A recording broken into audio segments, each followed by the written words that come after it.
안녕하십니까, 공평호입니다. 젊은 분들 당뇨병이 굉장히 빠르게 이렇게 증가하네요. 정말 참 큰 문제입니다. 이 20대, 30대 2030의 당뇨병 환자 수가 30만 명, 그리고 당뇨병 이전 단계가 300만 명, 합치게 되면 330만 명 정도 됩니다. 그럼 20대, 30대의 5명 가운데 1명, 10명 가운데 2명 정도가 당뇨병을 앓고 있다, 이렇게 봐도 되는 거죠. 위험군까지 포함하게 되면은 굉장히 큰일인 거죠. 그리고 젊은 날부터 당뇨를 앓게 되면은 평생 동안 약을 복용하거나 어려움을 당해야 되지 않습니까? 개인적으로도 큰 고통이지만 나라 전체 측면에서 보게 되면은 의료비 지출이나 이런 부분에 굉장히 큰 부담을 지울 수 있는 그런 사건이죠. 제가 이 당뇨병에 대해서 관심을 갖게 된 것은 일단 방송을 하면서 당뇨와 관련된 콘텐츠를 소화하면서 이게 그냥 상식적으로 아는 병하고 달리 어마어마하게 겁난 병이구나, 이거를 제가 알게 된 겁니다. 이제 주변에 나이가 들어서 당뇨병을 앓고 있는 분들이 지인이나 친인척 가운데 들어봤지만, 그러나 뭐 속속들이 그것을 제가 조금 당뇨병을 앓고 계시구나, 그 정도 이해를 했지, 이 병이 어떤 그런 파괴적인 효과를 발휘하는가, 이런 부분들은 실질적으로 공병호 TV를 통해서 방송하면서 방송을 하려고 하니까 그 질환에 대해서 이해를 해야 되고, 질환을 이해하기 위해 가지고 자료를 찾다 보니까 이게 이제 보통 심각한 병이 아니구나, 그걸 느낀 거죠. 저는 뭐 개인적으로 당뇨나 이런 부분하고는 크게 거리가 없습니다만은, 이 당뇨병이라는 것은 기본적으로 대개 밥을 먹게 되면은 탄수화물 같은 걸 섭취하게 되면은 일단 당 지수가 올라갔다가 정상인들 는 대부분 당 지수가 내려와 가지고 일정 수준을 유지하지 않습니까? 근데 당뇨 질환을 앓고 있거나 당뇨 질환에 가까운 그런 환자군에 속하시는 분들은 식사를 한 이후에 올라간 당 지수가 정상화되지 않는 거죠. 내려오지 않지 않습니까? 고혈당 상태가 공복 상태도 이렇게 계속되기 때문에 되게 당뇨 질환이 있는가 없는가를 이렇게 의학적으로 판명할 때는 공복 상태의 당뇨 수치를 보게 되면 대부분 당뇨 위험군을 그대로 변별할 수가 있는 거지 않습니까? 이 고혈당 상태가 유지가 되면은 혈관의 내벽을 손상시킨다는 거 아닙니까? 혈관의 내벽을 손상시킨다는 것은 장기 기능이 파괴되거나 장기 기능이 저하가 되는 거죠. 그래서 당뇨병이 고질화되게 되면 가장 무서운 거가 시력을 잃지 않습니까? 실명 상태에 들어가는 거지 않습니까? 그러니까 고혈당 상태가 지속이 된다는 것은 혈관의 내벽을 손상시키니까 어마어마한, 여러분들, 무서운 질병인 거죠. 모든 종류의 장기에 치명적인 그런 타격을 입힐 수 있는 거지 않습니까?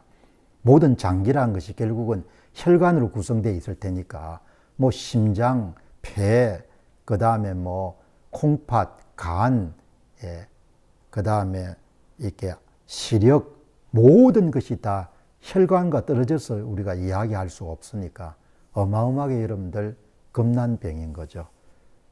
이게 이제 현대 식생활하고도 굉장히 연관이 많을 건데, 아주 흥미로운 자료는 이번에 이 당뇨에 관한 그런 자료를 보니까 20대보다 30대가 훨씬 더 비율 면에서 당뇨병을 앓고 있거나 당뇨 전 단계의 여러분들 위험군이 많더라고요.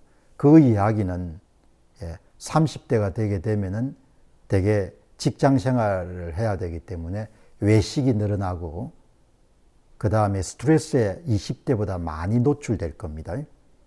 그렇기 때문에 20대와 30대를 비교해 볼 때 현저하게 30대 고위험군 환자들이 많다는 거죠. 그 뭐 이런 방법이란 것은 일단 뭐 다 알려져 있는 거지 않습니까? 중요한 키워드는 절제하는 거지 않습니까? 탄산음료 절제해야 되고, 본인이 스트레스를 좀 덜 느끼도록 굉장히 노력해야 되고, 그 다음에 과도한 설탕이 투입된 식음료라든지 음식물을 멀리해야 되고, 그 다음에 과식을 멀리해야 되고. 근데 지금 보면은 한국의 30대 직장인들이 대부분 외식을 많이 하기 때문에 지금 한국의 외식의 판매 대상이 많은 음식물들이 설탕이 많이 들어가지 않습니까? 그래야 맛이 나니까. 예. 그게 굉장히 치명적인 것 같거든요. 그렇다 해가 여러분들 지금 나이가 든 사람처럼 젊은 분들이 예, 뭐 식이요법을 위해 가지고 도시락을 싸다닐 수도 없는 것이고, 그러니까 전반적으로 이 외식 문화가 성행되고 식 문화 자체에 많은 그런 맛을 위해 가지고 설탕류를 사용하는 그런 상황에서는 이 문제를 막기가 참 쉽지가 않은 거죠.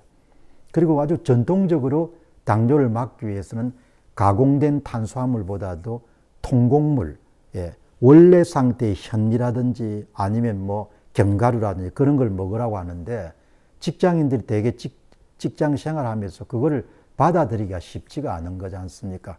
대부분 외식을 해야 되고, 외식은 정제된 그런 탄수화물들을 가지고 음식물을 만드니까. 그래, 이래저래 굉장히 이제 참 곤란한 그런 상황인 거죠. 그래도 개인적으로 할 수 있는 것은 스트레스를 관리하거나 과식을 하지 않거나, 그 다음에 탄산음료 같은 것을 멀리하거나 단 것을 멀리하거나, 이런 것은 개인이 이제 실천할 수 있는 거죠. 예. 그럼에도 불구하고 환자가 되면은 본인이 결국은 이겨내야 되지 않습니까?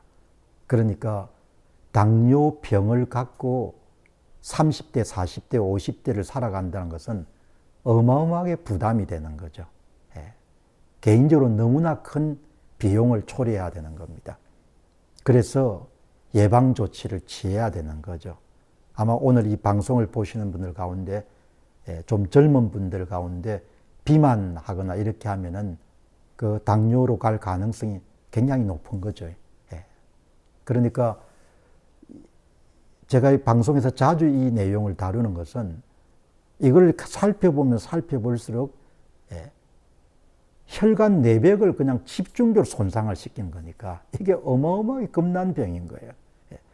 그런데 이미 타격을 받아가지고 어려움을 겪게 될 정도가 되면은 그때는 상당 부분 이 당뇨가 진행된 상태이기 때문에 사람들이 예방 조치를 취하기가 쉽지가 않은 거죠.